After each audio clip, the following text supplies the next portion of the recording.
Number 1 ang National University Lady Bulldogs sa pagtatapos ng first round of UAAP Season 80 Women's Volleyball. Tinapos ng Lady Bulldogs ang first round na may 6-1 record matapos padapain ang University of the Philippines Lady Maroons. Nanalo ang NU in straight sets 25-23, 25-23 at 25-17 para mapanatili ang number 1 spot sa team standings. Bumida para sa NU si Jaja Santiago with 17 points, habang naka 6 points at 32 excellent sets naman si Jasmine Abor. Nalaglag naman sa 2-5 ang record ng UP. Samantala, hawak na ng University of the East Lady Warriors ang kanilang unang panalo ngayong season 80 ng UAAP. Ito ay matapos padapain ng UE ang Adamson Lady Falcons in 5 sets, 25-22, 22-25, 14-25, 25-20 at 15-13. Bumida si Shaya Adorador para sa UE sa 5th set kung saan umiscore siya ng 7 points para ibigay ang panalo sa UE. Ito pa lang ang pangatlong panalo ng UE sa 3 huling UAAP seasons at lahat ng panalo nila ay galing sa Lady Falcons. Nasayang naman ang 23 points ni Mylene Paat para sa Adamson na nalaglag sa record na 3-4. Sa iba pang laro, pinadapa ng defending champion de La Salle Lady Spikers ang karibal nilang Ateneo Lady Eagles. Nanalo ang La Salle in 4 sets, 25-20, 25-17, 24-26 at 25-20 para sa kanilang panglimang panalo ngayong Season 80. Nagkataon rin na nagkaproblema ang Ateneo sa first ball sa laban at sinamantala ito ng La Salle. Nanguna para sa La Salle si Kim D with 21 points habang 4 na Lady Archers rin ang nakascore ng at least 10 points. Nasayang naman ang 13 points ni Jo Maraginot para sa Ateneo na nalaglag sa record na 4-3. And here to give us a preview of the second round as well as a little recap of the first round is our S&A volleyball analyst and UAAP volleyball commissioner, Noreen Go. Noreen, good evening, and it's good to see you back here on the score. Good to be back. Always good to be back.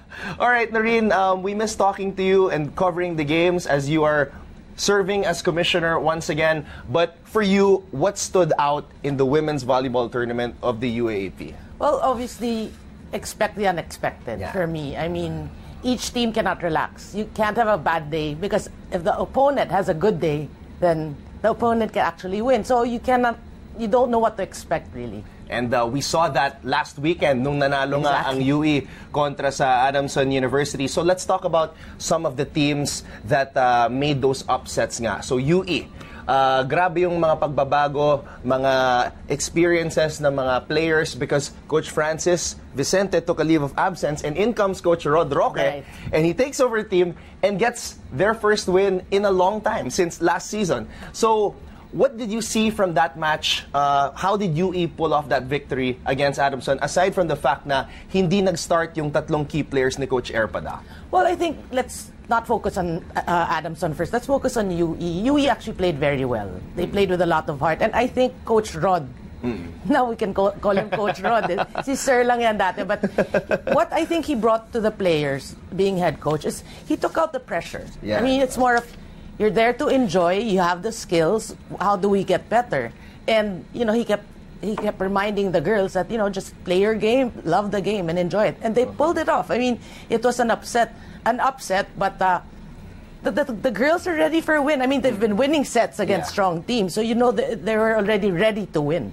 So we're very excited to see how UE will play in the second round under Coach Rod Roque. Ang Adamson naman, Noreen, they had that big win against La Salle, and that really shows that Adamson is capable of hanging with the big guns of UAAP women's volleyball. But how do you think they can recover here in the second round, knowing that they're at the bottom half of the team standings? Well, for me, Adamson's actually the biggest surprise of the season. Okay.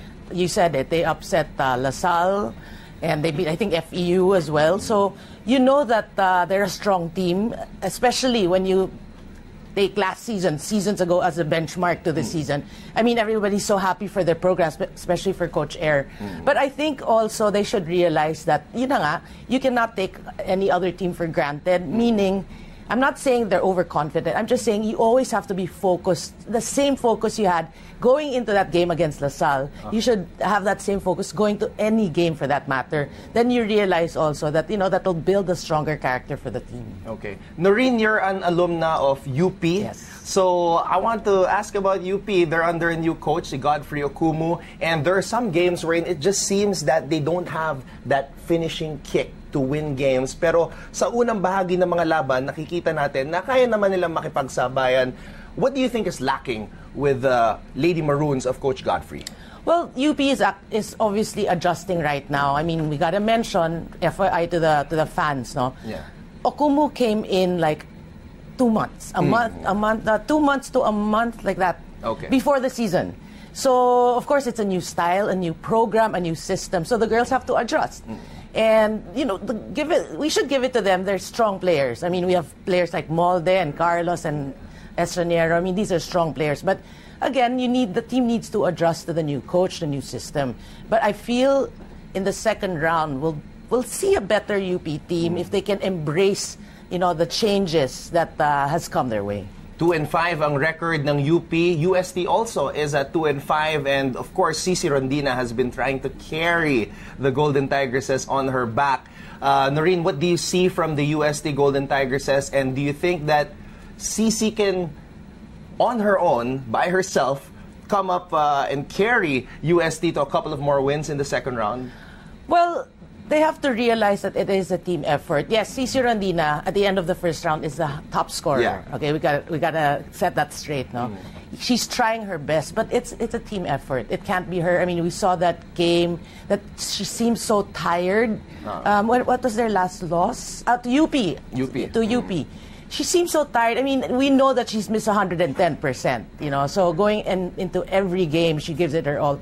But she's human. She gets tired. That's where her teammates have to come in. But I feel UST, if they focus on their consistency in play, we saw how good they can be against Adamson. Okay. And so we know what they can do as a team. So if they can be consistent, they'll be better in the second round. Another match that, syempre, pinanood ng lahat, 18,000 plus at the Mall of Asia Arena, Ateneo and Salle. Ateneo finishing the first round with a 4-3 win-loss record, and they're #1 in the league when it comes to blocking. But we saw their weakness in that game against Salle, and it's the reception. Right. So what do you think they need to do to be able to fix that problem as they go along in the second round? Well, you know, we got to mention also, I mean, the start of the season, they made Dani Ravenna into a libero. I mean, nobody ever thought that she'd be a libero, but she was, you know, doing pretty good in her first try. But with her out, so they have to focus on their other 2 liberos. So, you know, there's also adjustment there. I mean, playing against Salle is no easy feat. We know that in front of 18,000 people, the lights, the cameras, and everything. There's so much pressure to these kids. I think also, Ateneo, you're right, that's their main Waterloo, their first ball, their service reception. If they can, you know, through training and gain the confidence through other games, I mean, they've been winning games, but if they can gain confidence from that and, you know, serve or pass the ball better, I think it will be a better match in the next Ateneo-La Salle rivalry. Okay, since we talked about Ateneo, lumipat naman tayo sa La Salle. 5-2 ang kanilang kartada at the end of the first round, and they're #3 when it comes to blocking, and that to me is shocking considering that in the past 7 years they were #1 in that department. So despite not doing their bread and butter, not having that distinction of being the best blocking team in the league, why do you think La Salle was able to stay at the top, or at least close to the top of the team standings? Well, La Salle has the championship experience. I mean, they've been, I remember, I forgot who I was talking to, either you or Jing. We were talking about how many times La Salle has been in the finals for the past years, you know. I mean, their record really precedes themselves, so they know how to win. This is a team with, you know, whoever graduated, they adjust, you know, but of course other teams get better, but with that heart and that experience, they're always up there. They're always contenders. You said Adamson was your was the team you're most surprised with. Para sa akin naman, it's FEU. Ikaw naman, what's your opinion on FEU? Why do you think they're playing so well under Coach George, who is also a proud alumnus of FEU? Well, if we base it on previous seasons also, we know that FEU, ganun din, they're like La Salle. They have that heritage, you know, they've won so many titles. So even with Coach George Lana, you said nga from FEU, what he injects to these girls is yung palaban. Every game they go to, they fight it out, no matter if the team against them is taller, like Judge Santiago. Yeah. They will fight it out and, dadaanin nila, so to speak, sa tiyaga. All right, and last on the list, the team at the top of the team standings, NU Lady Bulldogs under Coach Babes Castillo. What can you say about this team? We know Jaja is there, Jasmine Abor is there, but what do you think has been the formula na ginamit ni Coach Babes Castillo at for the first time in a long time, sila ang number one at the end of the first round of eliminations? Well, we all know that NU was bound to be number one some way, somehow. I mean, we've followed Jaja's career, and everybody has become fans. The non-fans became fans because it's really a good team. And I think Coach Babes, with his new approach, really teaching the girls to believe in themselves, enjoy.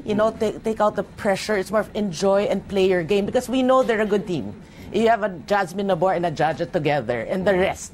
So. For me, that's no surprise that they're number one because coming into the league, for me, in paper, they were number one. On Twitter, people are saying this is the most unpredictable UAP season ever. Noreen, before I let you go, I want to ask you, what are you looking forward to seeing in the second round? Well, we know that the first round is kind of a trial. Teams gauge each other. But in the second round, you'll see the level of play. This is always all the time. Come second round, the level of play goes higher and higher. And from the first round, we already saw it's unpredictable. Teams can play well, teams can have a bad day. But in the second round, teams cannot afford to have a bad day. It should always be a good day, and they know that because there's no more second round or third round to look out for. I mean, we'll make up for our previous loss. No more. Each game is very important if you want to make it to the Final Four. So we expect the level of competition to go higher and teams playing with more heart and to add depth to each competition. And we're very excited dahil sa Wednesday na magsisimula ang second round. UAP Commissioner Noreen Go, thank you so much for coming here. It's great to see you again, partner. See you at the games.